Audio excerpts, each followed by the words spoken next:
Buenas tardes, sean bendecidos. Qué privilegio estar aquí.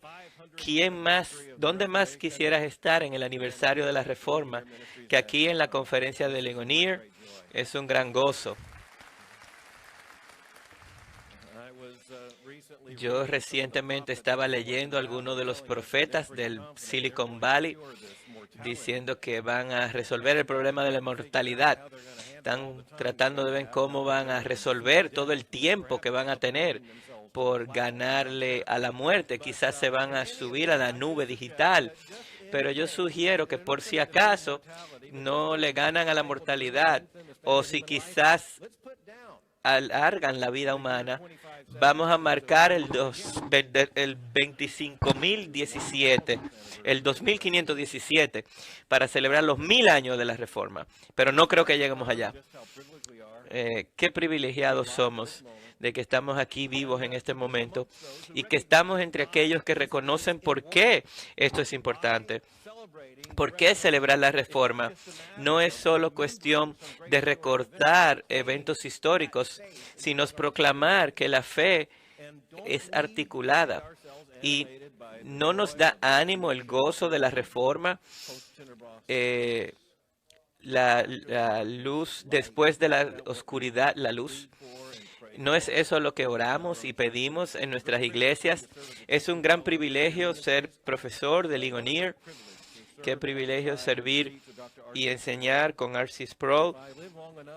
Si vivo lo suficiente para escribir mis memorias, y de hecho espero poder por lo menos escribir algo para expresar mi gratitud que siento por lo que el Señor ha hecho en mi vida en términos de influencias.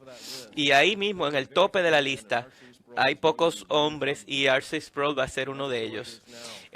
Qué gozo es estar con él acá.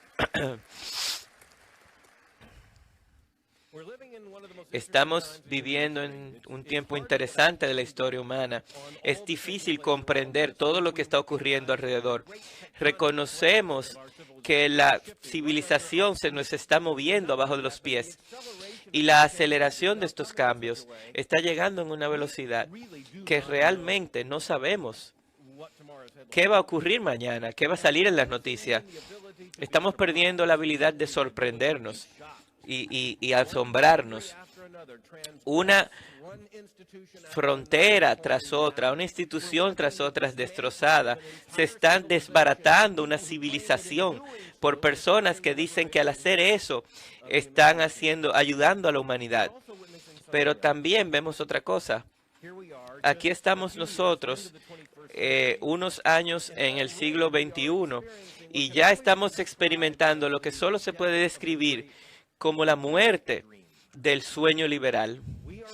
Estamos viendo justo ante nuestros ojos la muerte del sueño liberal. ¿Cuál era ese sueño? Era el sueño de una humanidad madura, una humanidad que pudiera separarse de su pasado cristiano y establecerse como una nueva en un nuevo presente secular. El sueño liberal era que de alguna forma podías tener derechos humanos y dignidad humana sin cristianismo. Que de alguna forma, al separarnos de una concepción bíblica de lo que es ser humano, podemos desarrollar respeto del uno por el otro y dignidad humana pudiera prevalecer. El sueño liberal era que podías tener las frutas del cristianismo y negar el cristianismo al mismo tiempo y eliminarlo. Y lo que nos damos cuenta ahora es que esta época es definitivamente cada vez más secular, pero el final de esta secularización lleva a la desesperación. Hemos llegado a un punto muy interesante en mi observación de los tiempos. Yo paso mucho tiempo hablando con personas que no son cristianos, muchas personas que están en los medios de comunicación, en la política y en otras áreas. Muchas personas como tú considerarías que están en la élite cultural inclusive pienso sobre ellos y los invito a mis programas. Es muy fructífero tener esas conversaciones, pero es muy deprimente al mismo tiempo. Y lo que me deprime, pero muy importante que lo reconozcamos, es que yo, de una forma incremental, no estoy seguro que ya ellos mismos creen lo que dicen. Cada vez me convenzo más de que ellos están perdiendo confianza en su propio sueño. El gran sueño liberal no ha producido una felicidad humana. Hay muchas cosas que ellos pudieran decir como buenos regalos que han venido como resultado de su visión, de su cosmovisión, pero en el fondo la dignidad humana no ha incrementado globalmente.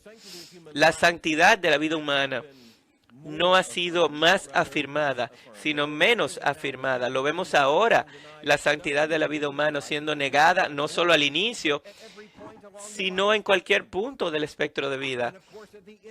Y al final de la vida, una de las señales del cansancio moral de nuestra época es el debate sobre el suicidio asistido.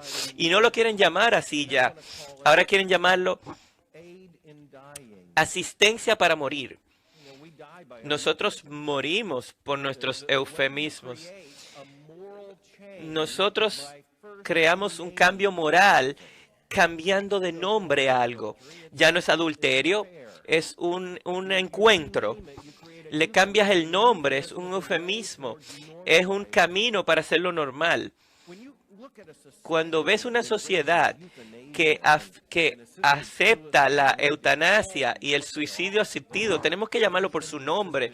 Son asesinatos asistidos por un doctor, apoyados por el Estado. Y al ver eso, es que se ha acabado su visión. Es una cosmovisión que termina en muerte. No es un argumento ya que es plausible para aquellos que operan por esta cosmovisión moderna de una humanidad autónoma. Ya ellos no tienen argumento para defender que la vida humana tiene una dignidad intrínseca. Solo como un comentario aparte, me parece importante, y no quiero transformar esto en el briefing, pero una de las cosas más felices es la nominación del juez Gorsuch a la Corte Suprema. Vemos su presentación doctoral y cuando él fue nominado, yo lo pude buscar, de hecho, yo pude descargar su tesis doctoral en mi computadora y él defendía el valor intrínseco de cada ser humano y él argumenta en contra del suicidio asistido por un doctor. En nuestra cosmovisión tenemos un argumento en contra de esto. Es el valor intrínseco de la vida humana y el peligro de que una sociedad que está enfrentando estas cuestiones por un cansancio moral no tiene razón para afirmar lo que él también defiende, el valor intrínseco de la vida humana. Si se separa del hecho de que cada ser humano es una creación especial hecha a la imagen de Dios, el gran sueño liberal está muriendo en nuestros ojos, ante nuestros ojos. Y de hecho, este cansancio es una oportunidad increíble para dar testimonio cristiano. Yo creo que aquellos que habían afirmado esta cosmovisión ahora están comenzando a darse cuenta de que ellos no creen sus propias estructuras, no creen en los principios que ellos pensaban que hacían el mundo plausible. Ya no se puede mantener.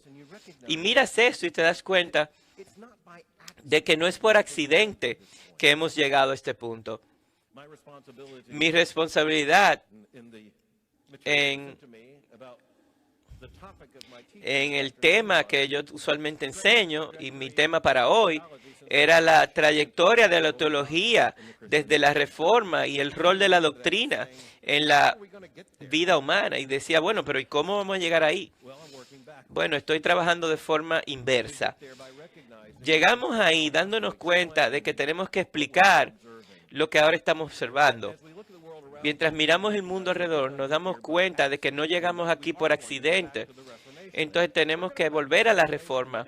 Tenemos que volver a la reforma y preguntarnos cómo fue que una cosmovisión se desarrolló que ha llevado a este cansancio, a este colapso de este sueño.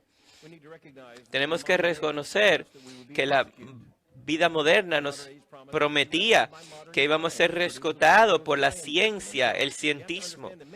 Muchas personas modernas creen que la salvación va a venir por la ciencia.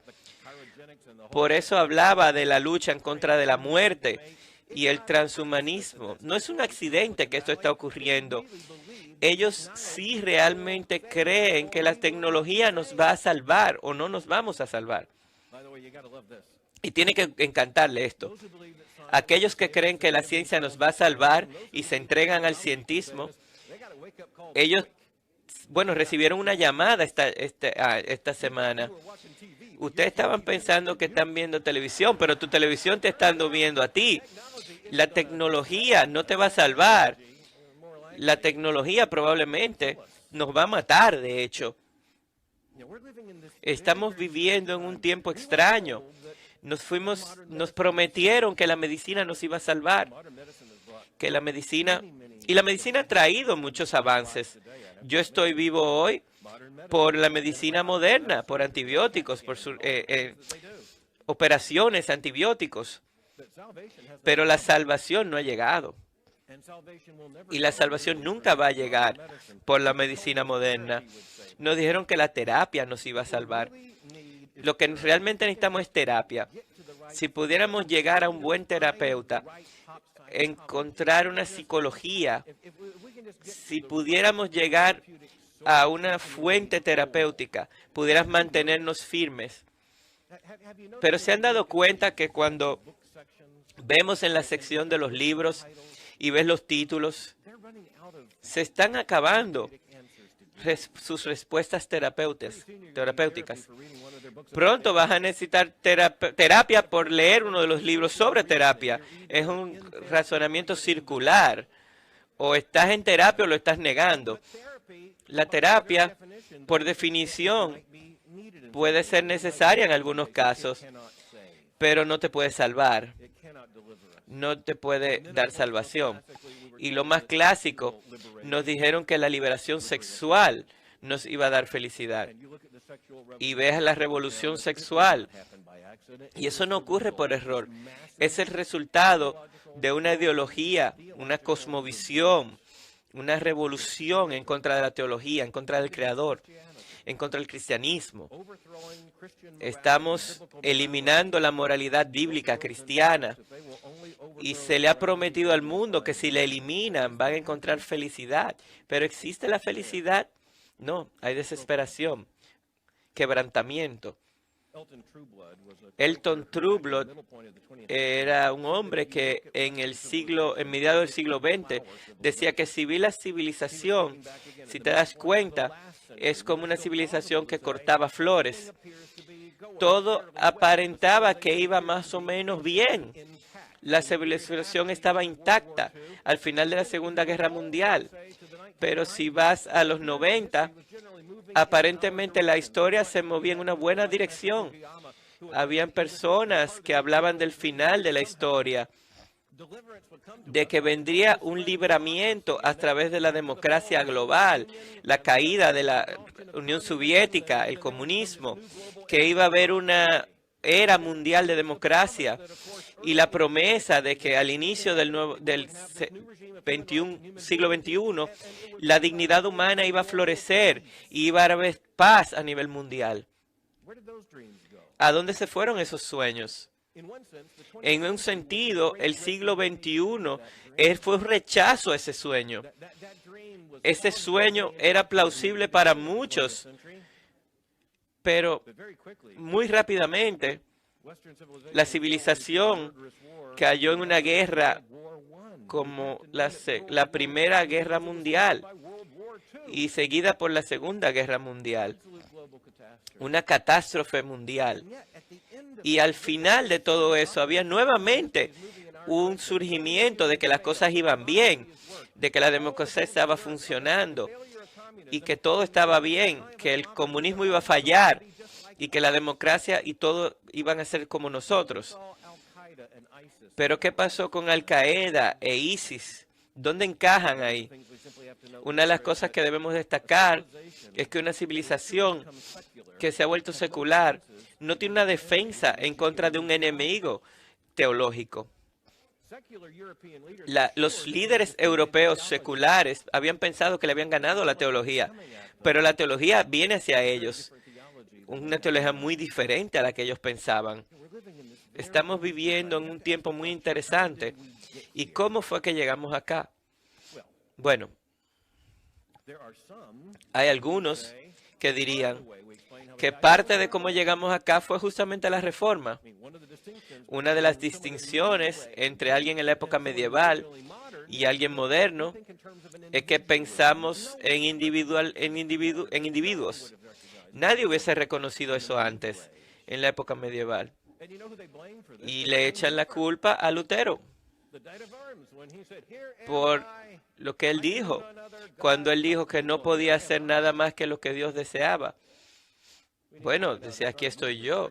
Eso no es un argumento loco. O sea, no es un argumento loco decir que un punto de partida para nuestro entendimiento del individuo efectivamente fue la reforma. No solo Lutero diciendo que él estaba ahí, sino la doctrina de justificación por fe solamente. Es el entendimiento completo, las afirmaciones teológicas de la reforma, las solas. Y eso es lo que tenemos que notar, que el entendimiento de la reforma del individuo humano no era del individuo humano como autónomo. Más bien, era del ser humano como pecador, desesperadamente necesitando redención. Nunca un ser humano autónomo. Y todo eso cambió con la reforma. Y simultáneamente con la reforma estaba el Renacimiento.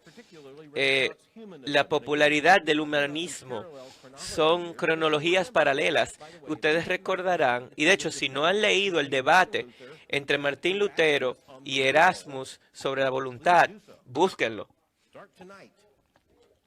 Hoy mismo, Erasmus es la ilustración más grande de ese humanismo del Renacimiento. El humanismo nos trajo algunos regalos, instinto de buscar y coleccionar el conocimiento del pasado, pero se volvió una idolatría, porque ese humanismo se separó de una cosmovisión del ser humano ante Dios y el ser humano se comenzó a ver como autónomo. Piensen en la estatua de David, en Michelangelo, y la proporcionalidad de David, su altura, era la humanidad en su perfección. Fue para declarar la grandeza del hombre. Y eso afectó los artes, el Renacimiento celebró la autonomía, la humanidad autónoma, sacó a Dios del centro del universo y puso a los seres humanos en el centro. Luego llegamos a la iluminación. No podemos entender nuestro mundo. Ese cambio en el pensamiento humano. Todos somos herederos de la iluminación. Es un mundo donde donde el intelectualismo se ha puesto en el centro. ¿Qué pasó? Fue una celebración del razonamiento, de la razón. Y eso era importante en el mundo antes de la iluminación. Se entendía que había una relación directa entre la revelación y el ser humano. De repente se vio la razón como autónoma y la revelación ya no guiaba la razón, sino que la razón afectaba la revelación. el individuo y su autoridad por el razonamiento ya no era afectada por la revelación o explicada por la revelación, sino que era sola. Y esto es lo que necesitas saber. Si tienes a que la razón trata de pararse por sí sola, no es neutral con la revelación. De hecho, es hostil ante la revelación. Immanuel Kant escribió unos mensajes y él los escribió de forma tal que él quería cambiar la ecuación filosófica. En uno de sus libros, él trató de explicar, este es el título, Religión dentro de los límites del razonamiento. Ya no creían en lo sobrenatural, no podemos creer en lo sobrenatural. Kant decía que todo está separado en dos niveles. El mundo fenomenal, los fenómenos, de donde viene la ciencia. Esa es nuestra experiencia. El mundo fenomenal, fuera de nuestra experiencia y nuestras investigaciones científicas. Y ahí va la revelación. Podemos entender el mundo nominal, pero no lo fenomenal. Entonces la religión debe limitarse al razonamiento. ¿Y ustedes saben lo que queda? Nada es salvo. Si el razonamiento va a ser el supremo, el cristianismo cambia completamente. Tenemos el crecimiento del racionalismo, el humanismo, el mundo sobrenatural cedió al naturalismo y el mundo moderno entró con fuerza. Y aquí están los cuatro caballeros del Apocalipsis: Charles Darwin, Karl Marx, Nietzsche y Sigmund Freud. Sin esos cuatro no tienes el apocalipsis del mundo moderno y está completo. Charles Darwin eliminó la visión bíblica del origen de todo el cosmos y específicamente de la vida y especialmente de la humanidad. Richard Dawkins, el más famoso de los nuevos ateos, dijo que antes de Darwin era imposible ser un ateo intelectual. No tenías una explicación para la creación. Pero con Darwin, la humanidad pudo tener un entendimiento totalmente natural del origen del universo y de la vida humana. Karl Marx eliminó la concepción bíblica del pecado y dio una nueva visión, cosmovisión, diciendo que lo que suprime la humanidad es inequidad económica que viene por la opresión de los ricos, de los pobres. No necesitas a Cristo, no necesitas el Evangelio. Marx era un ateo militante, lo que necesita es revolución. Y para mucho del siglo XX y parte del XIX, vemos aquellos que creían que la salvación vendría por la revolución y el verdadero comunismo iba a llegar. Una de las cosas interesantes para destacar en este año es que aunque el comunismo falló de forma espectacular, las élites intelectuales todavía se están infectadas por el marxismo. Tú pensarías que el rechazo de su teoría los llevaría a reevaluarse, pero piensa de nuevo, ellos no tienen otra historia. Y luego hablamos de Nietzsche. Nietzsche al final del siglo XIX dijo que Dios estaba muerto y que lo hemos matado. O sea que finalmente le hemos ganado a la autoridad moral del cristianismo bíblico. Él dijo que la humanidad debe celebrar la muerte de esa autoridad y redefinir la vida y transformar la moralidad. Y luego Sigmund Freud, no podemos tener el mundo moderno sin Freud. No, el problema no es algo que somos, es algo que nos ocurrió. Freud, como la serpiente, vino y dijo, ¿tú crees que el problema eres tú? No, no, no. Es algo que te ocurrió a ti. Tú no te puedes echar la culpa. Y todo ese régimen de la terapia de la época moderna cae bajo esos cuatro hombres. Y luego, entonces, tenemos la fragmentación de todo esto. La modernidad se dio. Hemos hablado en diversas conferencias sobre el posmodernismo. Y no hablamos de eso porque ya ellos no se llaman a sí mismos así. Es el colapso del sueño moderno en la idea de que no hay verdad universal. El marxismo no funcionó, el cristianismo no funcionó, entonces que cada quien tenga su propia historia. Entonces hay miles de diferentes argumentos que llaman la atención de las élites y los académicos, pero el posmodernismo fue simplemente un letrero de yo me rindo de forma intelectual, me rindo, no defiendo el argumento. ¿Y dónde estaban los teólogos? Bueno, aquí es que tenemos que ver con cuidado, porque una de las cosas centrales en medio de todo esto es que la iglesia debe estar en paz, debe rendirse ante este cambio intelectual. Había aquellos que argumentaban en contra de la iluminación y decían que si el razonamiento, la razón es lo que rige todo, entonces el cristianismo debe ser razonable. Y entonces entra la teología liberal y de ahí es que surge. La iluminación nos trajo la teología liberal. Y el impulso es decir que el cristianismo no puede sobrevivir en la época moderna. Entonces tenemos que acomodarnos, tenemos que redefinir la doctrina, reconstruir los dogmas para no tener estas afirmaciones de verdades sobrenaturales que no son creíbles. Tenemos que tener cosas que sean razonables. Y algunos estudiosos surgieron y algunos de sus sermones se titularon sermones a los que temen del cristianismo.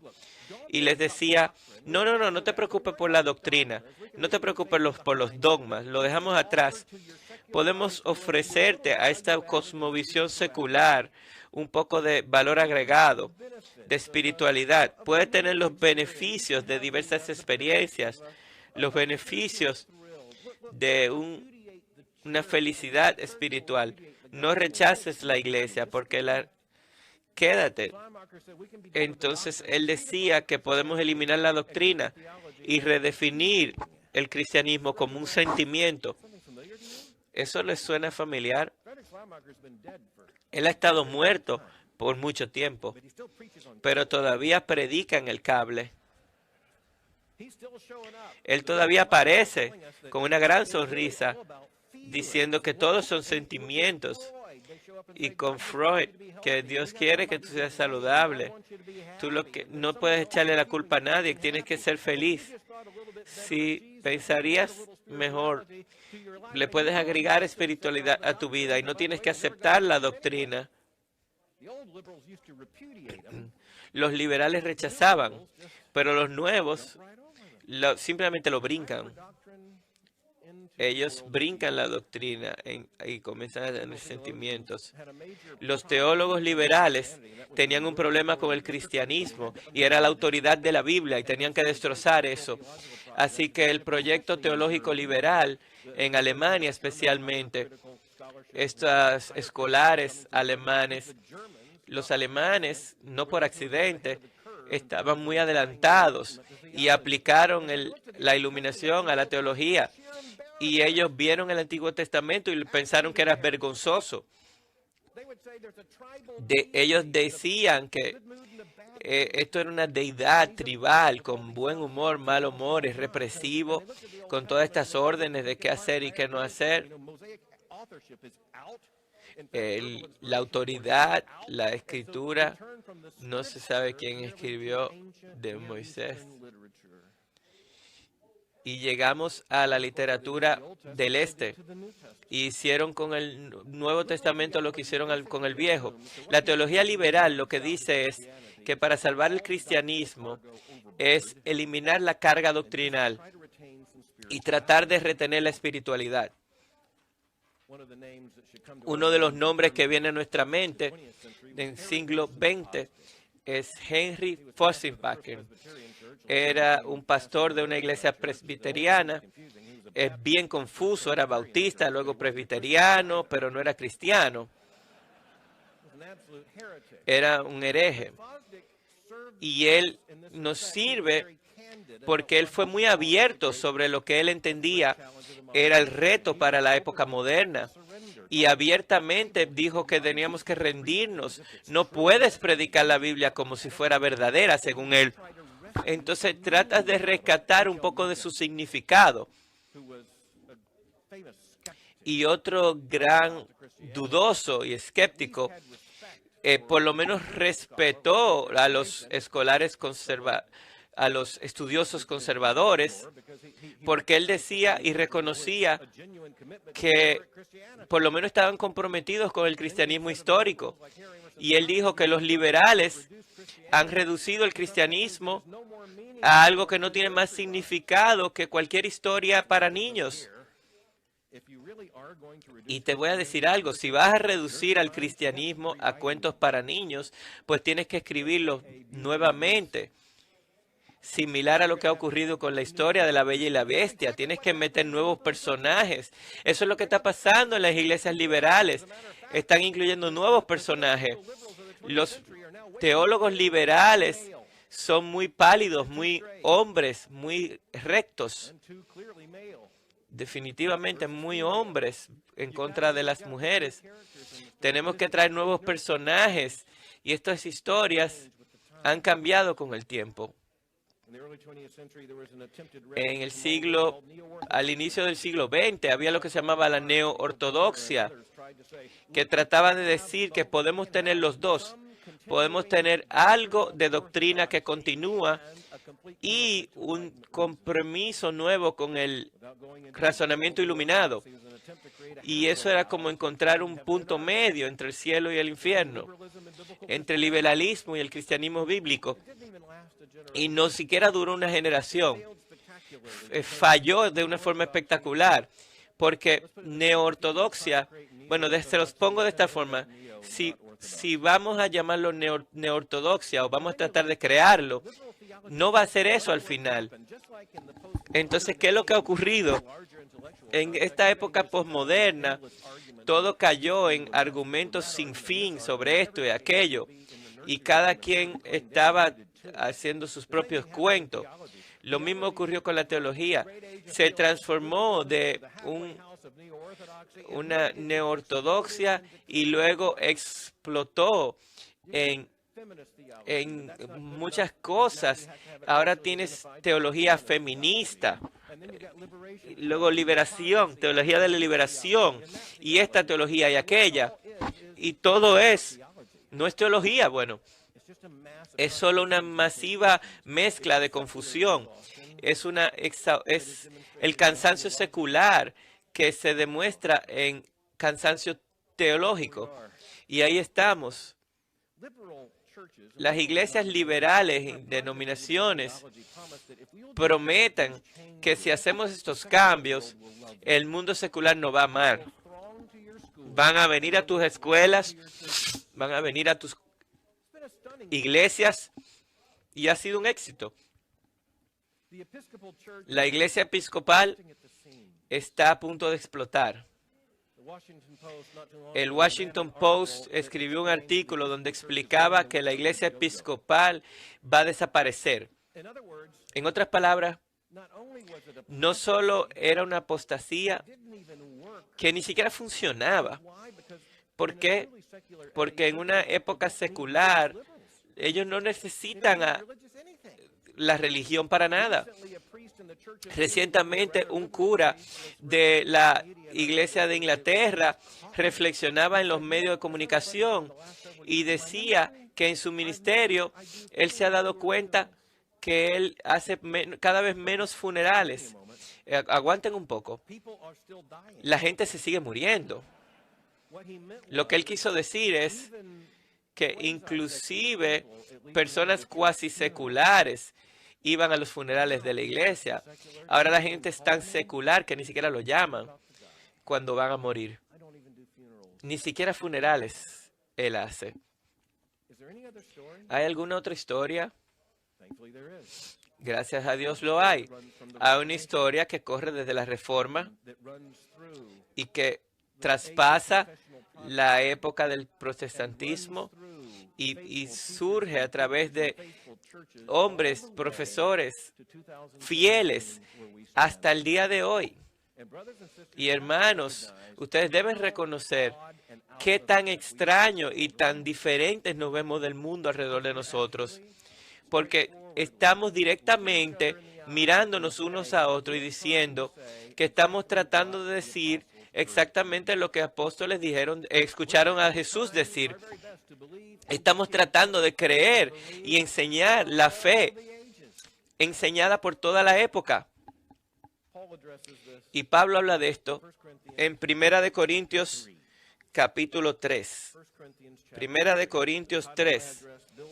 El título de mi sermón, Construyendo un fundamento firme, Pablo escribe en el verso 10, conforme a la gracia de Dios que me fue dada, yo como sabio arquitecto puse el fundamento y otro edifica sobre él. Pero cada uno tenga cuidado cómo edifica encima, pues nadie puede poner otro fundamento que el que ya está puesto, el cual es Jesucristo. Ahora sí. Bien, si sobre este fundamento alguno edifica con oro, plata, piedras preciosas, madera, heno, paja, la obra de cada uno se hará evidente, porque el día la dará a conocer, pues con fuego será revelada. El fuego mismo probará la calidad de la obra de cada uno. Muy rápidamente, lo que el apóstol Pablo está exhortando a la iglesia, no solo en Corinto, sino porque esto es el Espíritu Santo inspirando a Pablo, les habla no solo a Corinto, sino a la iglesia de Cristo donde quiera que esté. Y el apóstol Pablo está aquí hablando una palabra muy firme sobre el fundamento sobre el cual se debe construir. 3 puntos bien rápido. El primero, el apóstol Pablo dice en el verso 10 que debemos construir sobre el fundamento correcto, o sea, la sucesión en el ministerio. Él ha sentado el fundamento, alguien más debe construir sobre eso. Debemos ser muy seguros que cuando enseñamos, cuando predicamos, cuando pensamos, estamos construyendo sobre el fundamento correcto. ¿Por qué ahora este texto? ¿Por qué en los 500 años de la Reforma? Es para decirles que todos estamos escogiendo sobre qué casa vamos a vivir, en qué casa teológica vamos a vivir. Pablo se estableció el fundamento. Las diferentes estructuras han sido construidas. Y al llegar a la Reforma, ya alguien ha construido la Basílica de San Pedro. Hay todo un edificio de la doctrina cristiana, la interpretación católica de la Biblia, la Iglesia Católica, el Papa ha sido construido. Los reformadores no querían una nueva casa. Ellos buscaban en fe, fiel, continuidad.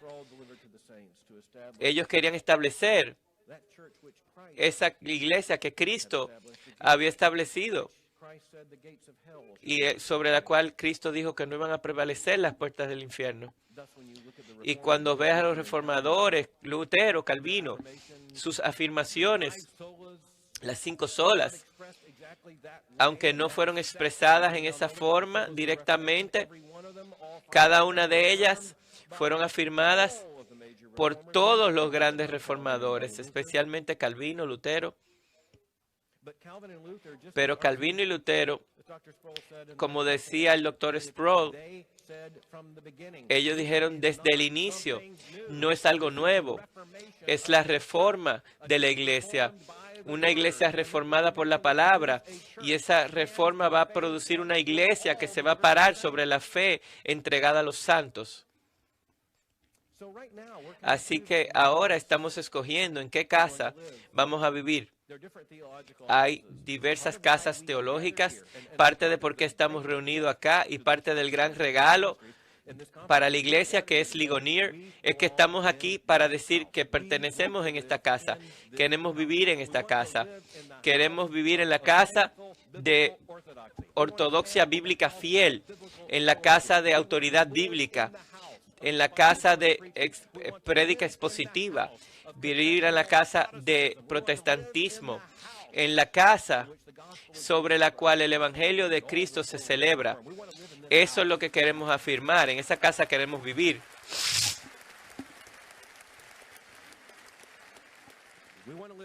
Queremos vivir en la casa construida sobre el fundamento correcto. En el verso 11, lo segundo que él dice es que el único verdadero fundamento es Cristo, pues nadie puede poner otro fundamento que el que ya está puesto, el cual es Jesucristo. Esta es la iglesia de Cristo. Es la iglesia por la cual Cristo murió. Ahora, el apóstol Pablo estaba consciente de que era el Señor que estableció a Jesucristo como el fundamento. En Isaías 28:16 leemos que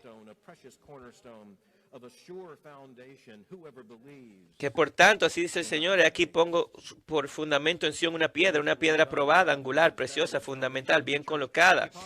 Cristo es el fundamento de la iglesia. Ese fundamento es Cristo, el regalo del Padre. Y el tercer punto del apóstol Pablo es que viene un juicio. Miren los versos 12 y 13.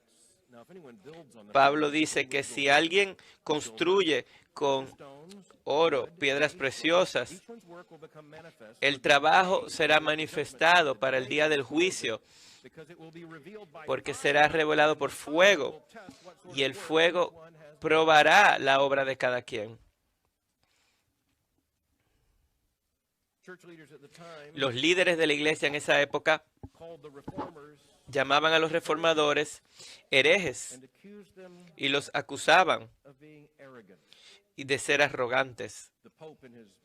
El Papa, cuando excomulgó a Lutero, el Papa dijo que había sido invadido el viñedo. No sé si han visto que era una empresa de juguetes que se llama Playmobil. Ellos tenían un pequeño Lutero de juguete muy, muy bonito. Y lo que me encanta es la caja. Como ellos tienen miedo de que un niño se trague a Lutero, tiene una foto de Lutero y dice que es un peligro de tragárselo. No hay nadie que le encantaría más a eso que Lutero. Lutero realmente quería ser un peligro de tragarse. Él quería ahorcar al Papa en su propia teología. Él quería ser un peligro de tragar. Pero no era Lutero que decía, aquí estoy yo, autónomo como individuo. Él decía, aquí estoy yo parado sobre la autoridad de la palabra de Dios y me voy a parar con ellos. Pedro, Pablo, él se va a parar con aquellos que han articulado y defendido la fe por toda la historia. Y luego Agustín es una de las fuentes más citadas por Lutero. Y Lutero lo dijo de esta forma. Él dijo que el juicio viene y que el juicio va a revelar dónde está la verdadera iglesia. En otras palabras, aquellos que han construido un edificio sin buen fundamento lo van a ver quemar. La iglesia de Cristo se mantendrá. Así que cada iglesia, cada ministerio debe poner atención a la doctrina. Porque es con doctrina que construimos el fundamento que es Cristo. No hay cristianismo sin doctrina, no hay liberación de la doctrina. La iglesia vive por enseñar la palabra de Dios. Es por la palabra de Dios. La vida cristiana no es doctrina, meramente doctrina. La doctrina es el fundamento, es la estructura. Establece cómo la iglesia puede mantenerse en pie. Se expresa en forma presuposicional. La palabra inefable nos dio estas doctrinas de esa forma. Estas doctrinas se vuelven la estructura de nuestro entendimiento de la vida cristiana, nuestra esperanza para la vida que viene. 3 puntos. La doctrina es necesaria, indispensable, vital. No hay vida sana cristiana sin enseñanza de la Biblia. Y la enseñanza de la Biblia es doctrina. La doctrina no es nada más que la expresión formal de lo que es revelado en la Escritura. La vida cristiana no puede sostenerse, no puede comenzar sin eso. Porque inclusive al contar a alguien cómo pueden recibir salvación, tienes que tener doctrina. Tienes que enseñar qué expresar. Expresar lo que Cristo ha hecho. Tienes que explicar cuál es nuestro problema. Y no es la respuesta de Freud. Es la acusación de cada ser humano como traidor, como pecador. Segundo, la transmisión de la doctrina es crucial de una generación a otra. El apóstol Pablo estaba muy preocupado por eso en este texto. Él llama a construir sobre el fundamento que él ha establecido. Y definitivamente él está advirtiendo que no puede ser una estructura de madera y de paja. Es una metáfora para la doctrina correcta, construyendo con oro, plata y piedras preciosas. La mayordomía doctrinal no es sobre nosotros, no se trata sobre nosotros. Hasta que vuelva Jesús, la mayordomía doctrinal es para nuestros hijos, para los hijos de nuestros hijos. No vaya a ser que fallemos en esta responsabilidad. Por eso es tan bueno que nos juntemos. Cuando nos juntamos, exaltamos estas verdades y nos preparamos para enseñárselas a otros. El patrón de sucesión de Pablo hacia Timoteo le dice, mira, enséñale esto a hombres fieles que también lo puedan enseñar a otros. La transmisión de la doctrina es nuestra responsabilidad, así como es la enseñanza de la doctrina en esta generación y la definición correcta de la doctrina en nuestro tiempo. Y tercero, tenemos que reconocer que la doctrina tiene consecuencias. Cada doctrina tiene consecuencias. La doctrina representada por diversos que no están fundamentadas en la Escritura, que afectan, atacan el cristianismo, toda la teología moderna, no llevan a vida eterna. La doctrina tiene consecuencias. Las iglesias hoy en día están muriendo por lo vacío que es su mensaje y ven las consecuencias de la teología moderna. Una revolución doctrinal. Y ves la confusión en estas iglesias. La doctrina tiene consecuencias. Tenemos que recordar que siempre, porque las consecuencias de nuestras responsabilidades doctrinales van a estar ante nuestros ojos y van a aparecer en nuestros hijos y en sus hijos. El apóstol Pablo dijo que según la gracia de Dios, como arquitecto establezco el fundamento para que otro construya sobre ello. Y luego dijo que viene el juicio por fuego y el fuego probará las obras que cada quien ha hecho. En Mateo 7:24, Jesús dijo que cualquiera que oye estas palabras y las pone en práctica será más semejante a un hombre sabio que edificó su casa sobre la roca y cayó la lluvia, vinieron los torrentes, soplaron los vientos y azotaron aquella casa, pero no se cayó porque había sido fundado sobre la roca. Y todo el que oye estas palabras mías y no las pone en práctica será semejante a un hombre insensato que edificó su casa sobre la arena y cayó la lluvia, vinieron los torrentes, soplaron los vientos y azotaron aquella casa y cayó y grande fue su destrucción. Lo sabíamos ya. Lo cantamos hace unos minutos. Qué tan firme el fundamento ha sido establecido por tu fe en sus palabras. ¿Qué más puede decir de lo que ha dicho para ti que buscas refugio en Jesús? Este último verso, el alma que ha apoyado en Jesús, yo no desertaré. Esa alma, aunque el infierno la ataque, nunca, nunca, nunca abandonaré. La doctrina, toda doctrina tiene consecuencias. El cristianismo bíblico ha sido establecido sobre la piedra. Sobre esa piedra ha establecido la iglesia y las puertas del infierno no prevalecerán contra ella. Oremos. Padre, te damos gracias por todo lo que nos das en tu palabra. Damos gracias por Cristo que le habló a sus discípulos y le dijo que construyeran sobre la roca. Pablo nos deja muy claro el peligro que enfrentamos si no construimos el fundamento bien. Permítanos ser fieles en esta época y la que viene. En nombre de nuestro Señor Jesús. Amén.